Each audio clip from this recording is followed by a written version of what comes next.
Assalamualaikum warahmatullahi wabarakatuh. Perkenalkan, nama saya Eza Wahyuda, NIM 191006146, kelas B10, program studi pendidikan guru sekolah dasar. Baik, di sini saya akan menceritakan tentang sejarah asal-usul Nangabunut atau yang sering disebut Bumi Ulak Mahkota Raja. Baiklah, selamat menyaksikan video ini.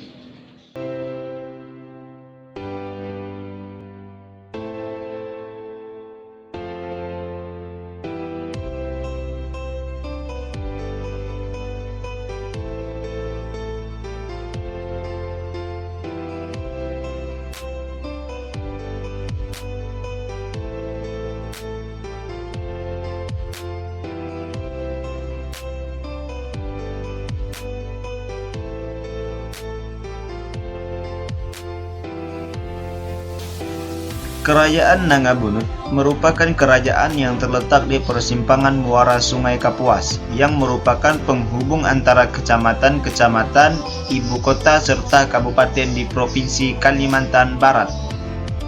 Kerajaan Nangabunut berdiri pada tanggal 29 Januari 1877 dengan surat Asisten Residen Sintang nomor 91 tahun 1877 yang menyatakan negeri Nangabunut telah berdiri selama 64 tahun dan pada tahun 1909 dikuasai dan diletakkan di bawah kekuasaan Hindia Belanda.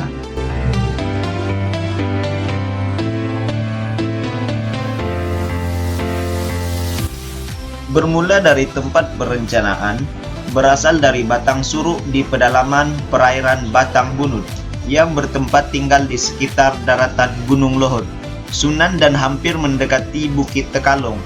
Bagi suku ini yang berada di sekitar perairan Sungai Kapuas dan Sungai Bunut bergabung menjadi satu di dalam satu kerajaan. Kendali suku ini berbeda-beda. Adapun sungai yang dilalui untuk dimasuki suku-suku yaitu: 1. Suku yang berada di Embaloh dengan gelar suku Embaloh. 2. Suku yang berada di Sungai Batang Palin dan Batang Lau dengan nama gelar suku Palin. 3. Suku yang berada di Sungai Kapuas terkenal dengan nama gelarnya suku Taman Tapah.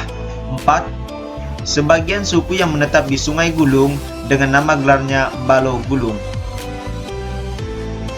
Orang-orang yang menetap dan bertempat tinggal di daerah tersebut yang cukup dikenal adalah Kiai Adipati Ajan bersama keluarga dan anaknya Kiai Adipati Turan.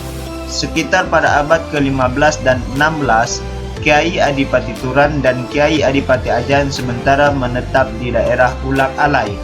Mereka mengadakan rencana pertama untuk membuat kampung yang baik untuk mengatasi kalau ada serangan musuh. Selanjutnya mereka pindah ke Kirin Temiang, sekarang disebut sebagai Sungai Sunjung, karena mereka selalu dihantui rasa cemas dan takut terhadap hal-hal yang mungkin bisa terjadi. Maka segala harta benda yang berguna itu disimpan di dalam tanah yang ditanam dengan tanaman yang disebut bambu temiang. Karena bambu yang ditanam itu selalu mati pucuknya, lalu mereka sebut daerah itu dengan sebutan Kirin Temiang Mati Pucuk. Setelah itu, Kiai Adipati Turan mengadakan musyawarah dan mufakat dengan kawan-kawannya yang lain untuk membuat kampung Nangalipat. Hal itu disetujui oleh kawan-kawannya. Setelah kampung Nangalipat berdiri, lanjut kemudian mereka mengadakan musyawarah lagi untuk membuat sebuah kampung di Nangapilin atas nama Kiai Adipati Turan bersama dengan Raden Kusuma Abang Manduh dengan tujuan membangun kampung di Nangapilin. Ini sebagai pertahanan dari serangan-serangan dari pihak musuh. Dalam keluarga Kiai Adipati Turan, lahirlah seorang putra dari istrinya yang diberi nama Abang Berita dengan gelar Kiai Adipati Jaya. Dengan cepatnya pertumbuhan Abang Berita, anak itu memiliki daya ingat dan daya pikir yang hebat dan ketangguhan hati dalam mengerjakan sesuatu, dan akhlaknya terpuji di kalangan keluarga dan sahabatnya.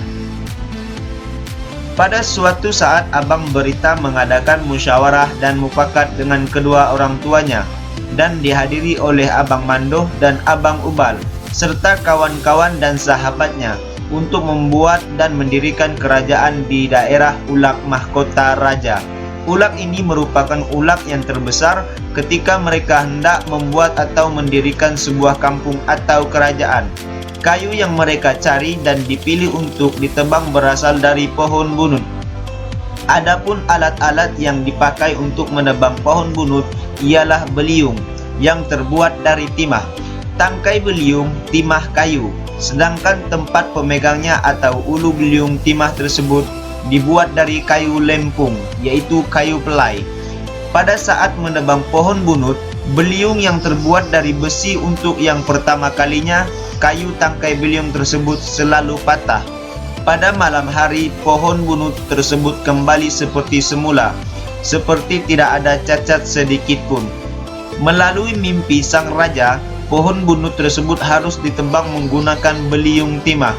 Di sekitar pohon-pohon bunut itu terdapat sebuah sungai kecil yang disebut Sungai Perodah. Setelah memakai tangkai perodah, beliung timah, barulah kayu bunut tersebut tumbang. Karena kayu itulah di daerah Ulak Mahkota Raja didirikan sebuah kerajaan yang disebut Nanga Bunut. Tempat kejadian dan kenyataan sekarang pohon bunut dan Sungai Perodah terletak di Dusun Perodah, Desa Bunut Hulu, Kecamatan Bunut Hilir, Kabupaten Kapuas Hulu, Provinsi Kalimantan Barat. Ini adalah Masjid Baitur Rahman Nanga Bunut. Merupakan cagar budaya Kapuas Hulu, Masjid Baitur Rahman berdiri sejak 1861 Masehi dan menjadi masjid tertua di Kalimantan Barat.